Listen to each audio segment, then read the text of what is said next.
Hey guys, so a few weeks back I did a video about Bishop Barron standing up to Black Lives Matter, the Marxist organization, and a lot of my viewers were in disbelief. Had dozens of people saying I must be mistaken, Bishop Barron wouldn't do that, and even when I put a link of a picture under the video, I had people accusing me of exaggerating his involvement. What I did in the video, if you haven't seen it, I'll have it pop up at the end here, you can check it out.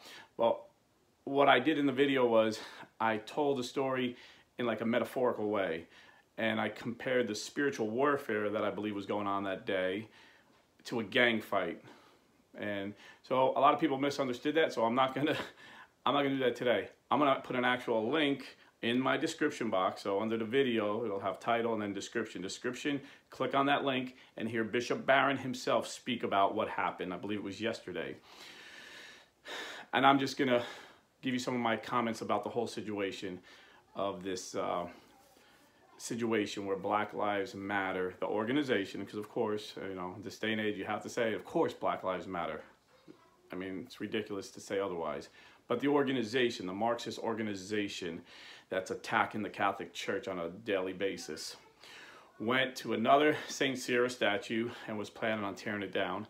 And Bishop Barron and the monks in that mission prayed the rosary, sang songs, did chants, and it was a very peaceful situation. They never tore down the statues. Now, I need to address this because a lot of people are accusing Bishop Barron of being a liberal. So when I point out some of these good things he does, or they say, well, he had an ulterior motive, you know, whatever it is. But I want to give you my definition of a liberal and tell you why I think this is a big issue in the church, just mislabeling people. First of all, I'll give you the example of a liberal judge.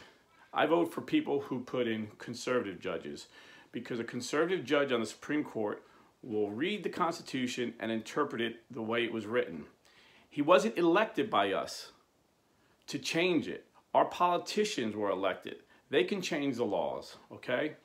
So a liberal judge will add to it. That, you know, they'll find stuff that isn't there. They're called activist judges. Liberal judges are the ones that found the right of privacy and allowed abortions, unlimited abortions, okay? Although that right of privacy is in there. That's what I would consider a liberal judge. Same thing with prayer in school. They took prayer out of school, and it wasn't in the Constitution, so they add. Same thing with politicians. A conservative politician will stick to the founding principles of the Catholic teaching subsidiarity. I can never say that word. Kind of sounds like subsidiary, but with a T, subsidiarity. Okay, and this is a Catholic social justice teaching.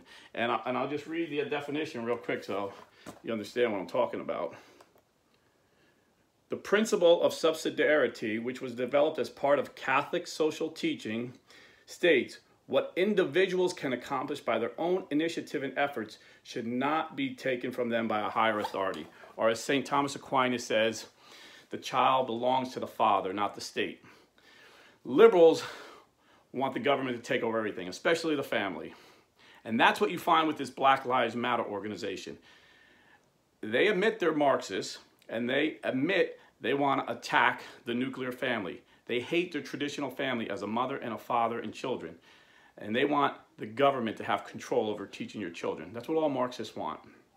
And that's why they specifically attack the Catholic Church, because the Catholic Church is the only institution for 2,000 years that has not changed their stance on the traditional family, on abortion, on traditional marriage. So they hate the Catholic Church, and they use Black Lives as a smokescreen, kind of like a shell game. And if you've ever been to New York City, I used to cut school as a kid and go to New York City all the time with my friends, and we'd always get ripped off. We always play these shell games. You bet $2, and the guy would put a peanut under a shell, and he'd have 3 shells, and you mix them around, and they just had a way of getting your eye off the shell with the peanut, and nobody ever wins except the guy playing the game. So that's what it is. It's a shell game. Looking over here, of course Catholics believe Black Lives Matter. Meanwhile, this Marxist organization is tearing down statues. And the one in California they keep going after is St. Sarah. because they're ignorant of who Saint Sarah was. Saint Sarah was a friend to indigenous people. He was a hero to the indigenous people.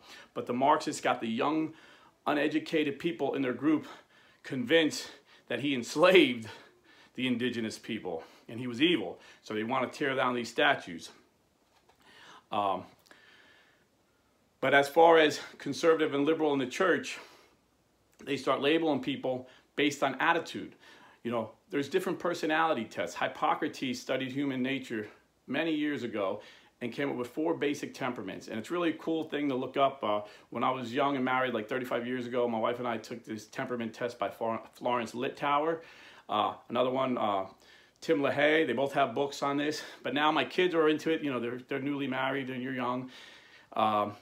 And they find they get these apps all the time where you could take these temperament tests.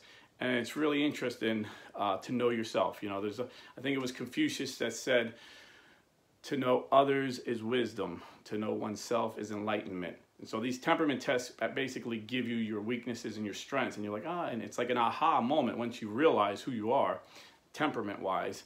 And normally opposites attract. So that could cause a great team in a marriage, or it could cause a lot of friction, as you can imagine. Because when you first attracted to the person, you're attracted to their strengths because your strengths are different. But once you're married 10, 20 years, you start focusing on each other's weaknesses, and that's where the friction starts.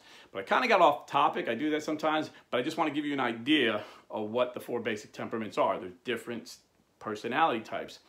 But you can have the same value, and you shouldn't marry, you're going to marry someone with an opposite temperament, but you should never marry someone with opposite values. Well, within the church, I believe there's different temperaments, and God uses us all. And people will label people liberal or conservative based on their temperament.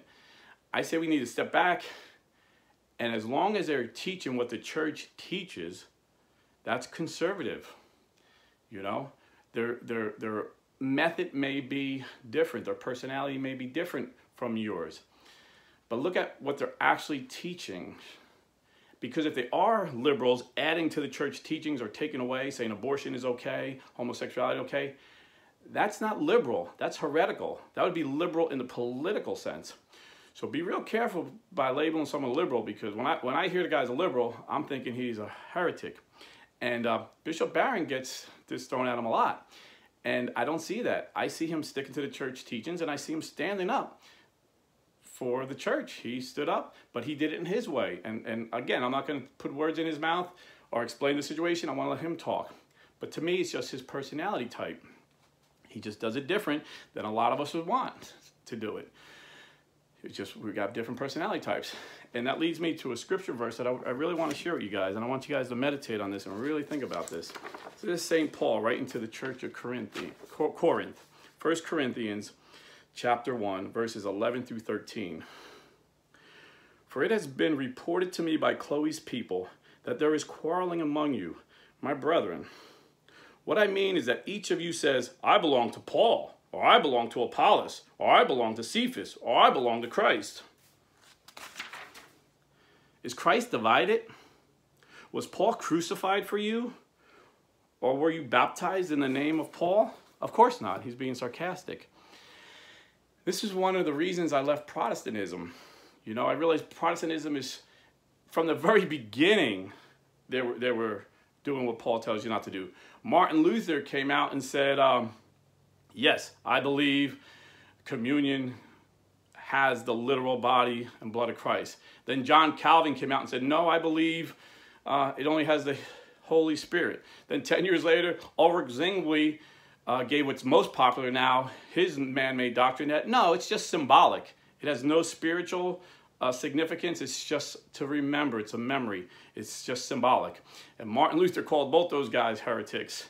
And then now you know, 500 years later, it's split between 40,000 different denominations. People saying, I follow John MacArthur. I follow Joel Osteen. I follow Kenneth Hagin. I follow Kenneth Copeland.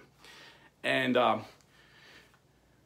that's what's so beautiful about the church that Christ established. As a Catholic, we say we follow Jesus Christ and the church that he established and the teachings of the apostles passed down to the bishops of today that can prove their apostolic successions.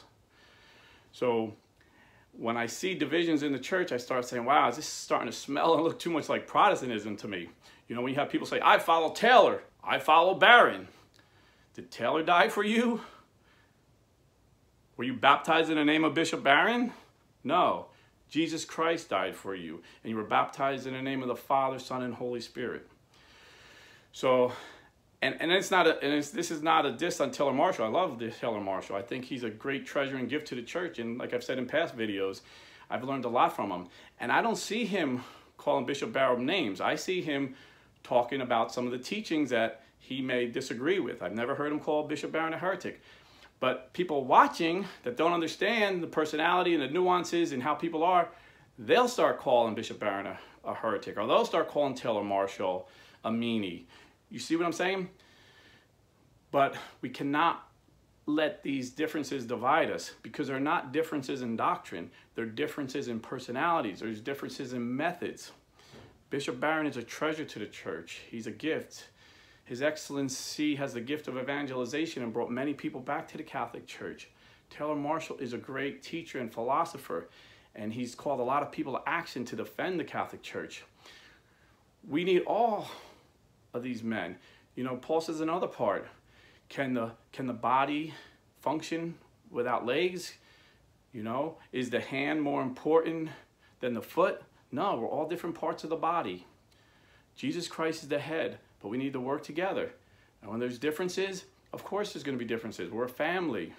We're a family with 1.2 billion members. You know, families have differences. We argue. But we always got to remember we're family. And you never go against the family, as Michael Corleone would say. Michael Corleone would say, never go against the family. So, I mean, if a family member is wrong, in love, you know, rebuke him, but in love and in truth. But don't judge people by their personality type, and don't judge people by the action they're taking. Whatever action Bishop Barron takes is between him and God. Whatever action Taylor Marshall takes is between him and God. As long as they're not teaching heretical. If Bishop Barron came out tomorrow and said, like that nun at the Democratic Convention, I don't know if abortion is a sin, then I would say, okay, that's heretical. Or if Bishop Barron said Jesus Christ didn't come in the flesh, I would say that's heretical. But the differences we have, I think, are mostly differences of methods. How to stop this Marxist group that's attacking the Catholic Church, because they know that Catholic Church stands for traditional marriage, traditional families, and protection of the unborn. And they hate that. They hate that. So they're going to make every smokescreen to make the Catholic Church look bad. And they're going to try and divide us. And a house divided cannot stand. And I know we will stand, because Jesus Christ promised that the gates of hell will not prevail against his church. And he established the Catholic Church 2,000 years ago. And even though we had sinful leaders throughout our history, the Catholic Church still stands as the biggest, strongest Christian church. And it always will until Christ's return. So please click on that link and let Bishop Barron speak for himself. Share this with your friends. Please subscribe. We're almost at the 10K mark. Once I get there, I can sell some cool shirts to you guys. And stay Catholic.